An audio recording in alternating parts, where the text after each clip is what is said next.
कन्हैया कुमार तो बिहार के ही न हैं, वो तो बेगूसराय के रहने वाले हैं। और आपको याद होगा जब वो सीपीआई में थे तो बेगूसराय से चुनाव भी लड़े थे। उसमें भले ही वो हार गए, लेकिन एक कन्हैया कुमार की भी पहचान है। जेएनयू के छात्र संघ के अध्यक्ष रहे हैं। वो अलग है कि बिहार में मौका नहीं मिला। इस बार भी उनकी पार्टी चाहती थी, कांग्रेस चाहती थी कि वो बेगूसराय से चुनाव लड़ें, लेकिन लालू प्रसाद ने कहा कि नहीं, वो सीपीआई की सीट है, सीपीआई बेगूसराय नहीं लड़ेगी तो और कहाँ लड़ेगी।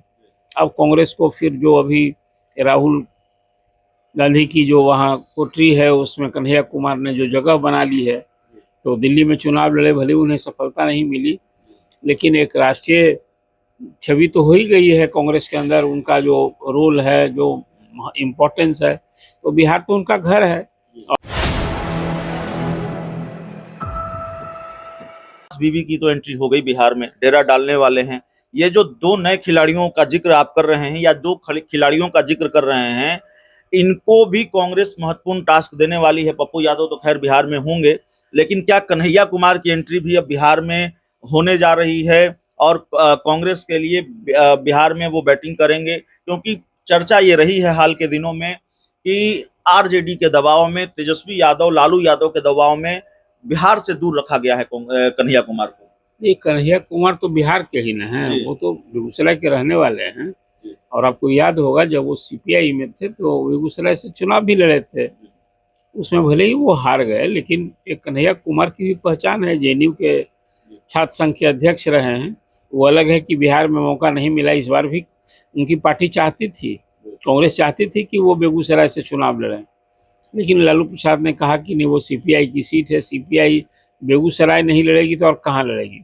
अब कांग्रेस को फिर जो अभी राहुल गांधी की जो वहाँ कोटरी है उसमें कन्हैया कुमार ने जो जगह बना ली है, तो दिल्ली में चुनाव लड़े, भले उन्हें सफलता नहीं मिली, लेकिन एक राष्ट्रीय छवि तो हो ही गई है कांग्रेस के अंदर। उनका जो रोल है, जो इम्पोर्टेंस है, तो बिहार तो उनका घर है। और बिहार में कांग्रेस को मजबूती देने के लिए कन्हैया कुमार का योगदान भी होना चाहिए, उनकी यहाँ सक्रियता भी होनी चाहिए। निश्चित रूप से मुझे लगता है कि पप्पू यादव, कन्हैया कुमार ऐसे सरीखे जो कांग्रेस के मैं अब तो पप्पू यादव को भी कांग्रेसी ही कहिए, भले ही निर्दलीय सांसद वो जीते हैं। उनकी बाध्यता है, निर्दलीय सांसद है, आपने ठीक कहा। अब वो कांग्रेस में अब शामिल नहीं हो सकते हैं, लेकिन उनके घर में जो बैकड्रॉप लगा है वो कांग्रेस का ही लगा है। बिल्कुल जी, तो ये बात सही है कि देखिए आने वाले दिन में ये दो जो चेहरा मैंने आपसे कहा है कि जहाँ अखिलेश प्रसाद सिंह प्रो आरजेडी हैं, ये दोनों एंटी आरजेडी हैं, लेकिन अपनी कांग्रेस के लिए तो बैटिंग करेंगे ही। और कहीं ना कहीं इन दो चेहरों के भरोसे ये रियल बैट्समैन है। हाँ, ये एक प्रेशर पॉलिटिक्स जो होती है ना, वो निश्चित रूप से आने वाले चुनाव में कांग्रेस करेगी। और कांग्रेस यहाँ फिर चाहेगी कि हाँ, हम 50, 60, 70 सीट हमको लड़ने का अवसर मिले राष्ट्रीय स्तर पर। तो आज एक कांग्रेस की स्थिति आप यदि कहेंगे, भले ही वो सत्ता नहीं मिली हो, लेकिन कांग्रेस का इमरजेंस बढ़ा है, कांग्रेस की ताकत बढ़ी है। हम लोग अक्सर सर चर्चा करते रहे हैं बिहार कांग्रेस के प्रदेश अध्यक्ष के बारे में। कुर्सी खतरे में है, प्रदेश अध्यक्ष की कुर्सी जा सकती है, कुर्सी जाए या न जाए, लेकिन हमने पहले भी कहा कि जो कांग्रेस आला कमान है सिर्फ अखिलेश सिंह के भरोसे कांग्रेस को नहीं छोड़ना चाहती विधानसभा चुनाव से पहले। और एक तिकड़ी तैयार कर ली है क्या कांग्रेस आला कमान ने? राहुल गांधी, प्रियंका गांधी, सोनिया गांधी, मल्लिकार्जुन खड़गे ने, श्रीनिवास बीवी, कन्हैया कुमार, पप्पू यादव, और इन तीनों नेताओं की अब महत्वपूर्ण भूमिका दिखेगी। तीनों नेता बहुत जोरदार बैटिंग करते दिखेंगे कांग्रेस के लिए बिहार में। देखिए, नेता तो जो चेहरा आपने अभी गिनाया वो तो सामने है। ये दुर्भाग्य ही मैं मानता हूँ कांग्रेस को चलाने की जो रीति नीति है। अब अखिलेश प्रसाद सिंह के लगभग 2 साल अध्यक्ष बने हो गए और आज तक प्रदेश की कमेटी नहीं बनी। अब भला बताइए कि कोई एक प्लेयर से कोई टीम न होती है, टीम खेलता है, यहाँ कोई टीम आज तक नहीं बनी। जिस ढंग से कांग्रेस का वो मल्लिकार्जुन साहब भी अध्यक्ष बने हो गए, भी आप यदि अखिलेश प्रसाद सिंह को आपने अध्यक्ष बनाया तो उनके लिए उनके टीम, उनके महासचिव, उपाध्यक्ष, जो कांग्रेस जिस ढंग से संगठन बनाती है वो कमेटी नहीं बनी प्रदेश की, तो कुछ इंडिविजुअल नेताओं का कितना रोल होगा।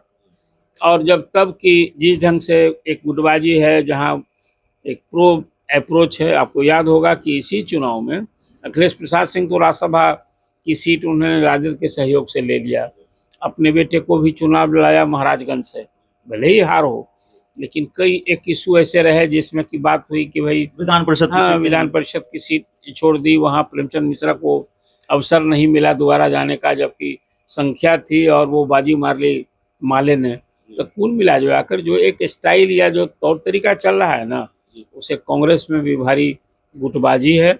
और अखिलेश प्रसाद सिंह की उस हद तक भले वो हाईकमान के नज़र में वहाँ वो बहुत दुलारे प्यारे हैं, और इस बार जब उनकी सीटें बिहार में 1 से 3 हो गई है तो इससे तो प्रदेश अध्यक्ष को मिलेगा, लेकिन अब तक कमेटी नहीं बनी है। क्या शो करता है ये, लगता है कि जिस ढंग से टेम्पररी व्यवस्था के तहत चलाई जा रही है, तो नेताओं को आप करेंगे, कार्यक्रम करेंगे, लेकिन कमेटी बननी चाहिए, दायित्व सौंपा जाना ही है। अभी तो रोज बैठक होती है, तो प्रखंड जिला को संगठित करना है, मजबूत करना है, जो एक्ट नहीं करेंगे उनको बदले जाएंगी, सारी बातें होती हैं। लेकिन जो प्रदेश अध्यक्ष की कमेटी नहीं बन पाई हो, नहीं बना पाए हो, क्या संदेश। इसलिए मैं कहता हूं कि चुनौतियां हैं कांग्रेस को, के अंदर ही चुनौती है कांग्रेस को मजबूती देने के लिए। कार्यकर्ता को तो अवसर मिले, जैसे आपने देखा कि कल जो इशू सब था, चाहे अग्निवीर को लेकर, महंगाई को लेकर, बेरोजगारी को लेकर, अब यूथ कांग्रेस के कार्यकर्ता सड़क पर थे, लाठियां खाई। लेकिन पूरा संगठन जो है ना, वो एक टीम चाहिए, टीम तो है नहीं, तो टीम नहीं है तो कैसे काम करे, ये एक बड़ा सवाल है। बिना टीम के कैसे काम होगा, कई महत्वपूर्ण सवालों पर सर से बातचीत। इस पूरी रिपोर्ट में इतना ही।